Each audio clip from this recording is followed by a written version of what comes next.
All right, I'm going to show you how to do a little stitching practice paper, and this is so much fun. It just gives you a chance to practice how the machine works. We're going to do it without thread. So the first thing you need to do is turn your machine on. So it's back here, so flip it on, and then your foot pedal plugs in right here. And then you're just going to do normal straight stitch, which is this number 1. But if you look on the screen, it already says that there's number 1. So you're just going to do the normal settings that your sewing machine has. If you start doing these fancy stitches, it's just going to rip holes in your paper.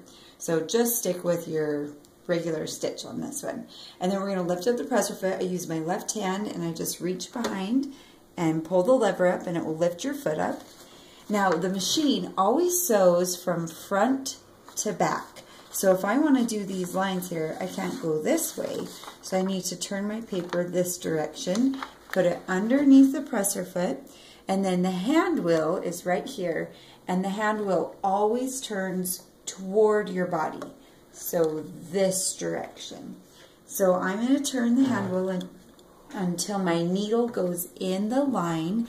Then you have to put your presser foot down. If you don't put your presser foot down, it's just going to bounce around when you sew. All right, so now you can gently push on your pedal, and do not keep your fingers up here. You want to hold your paper on the edges.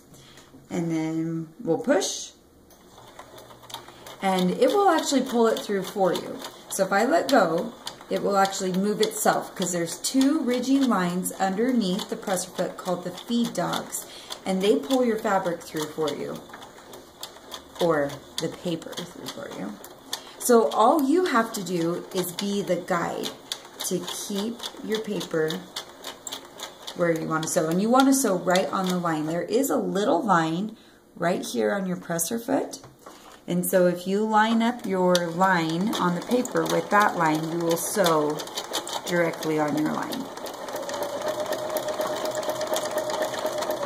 And then just stop pressing on your pedal, lift up the presser foot to pull it out, and that one looks great. I went right on the line. So you can practice doing another one on the line. I just want to show you how fast you can go. You don't want to go too fast. Most of the time when kids sew their fingers, it's because they're not watching and they're going way too fast. And it also breaks our needles more when you go too fast. So go a moderate speed. This is a good speed. That is too fast, so don't go that fast. All right, an important thing you need to know about sewing is how to pivot. So I'm going to show you how to pivot on this one right here. You start the same as usual and put your needle in and your presser foot down, and you're going to sew until you get to this corner. When you get to the corner, you need to slow down so that you can make it just to the corner. And then you're going to stop, take your foot off your pedal, and use your hand wheel. So it looks like I am right in the corner. So make sure your needle is in, and you use the hand wheel to put it in. You lift up your foot, turn your paper. It looks like I could actually go one more. So if that happens to you, just use your hand wheel. Kind of in a weird spot. Either a tiny bit before or a tiny bit after. And then you're going to sew down to the next one. Slow down when you get to the corner. Use your hand wheel to put your needle in. Lift your foot. Turn it. If your paper gets in the way, just kind of fold it in. And then drop the foot. And then you're going to sew to the end. Now, if you're not on the lines, you're way off, then I want you to redo this and get a new paper and try it again. So you get some good practice pivoting and staying on the lines. And then you will do these other shapes the same way that you pivoted here. Anytime you get to a sharp angle, you need to pivot by putting your needle in, lifting the foot, turning and dropping it.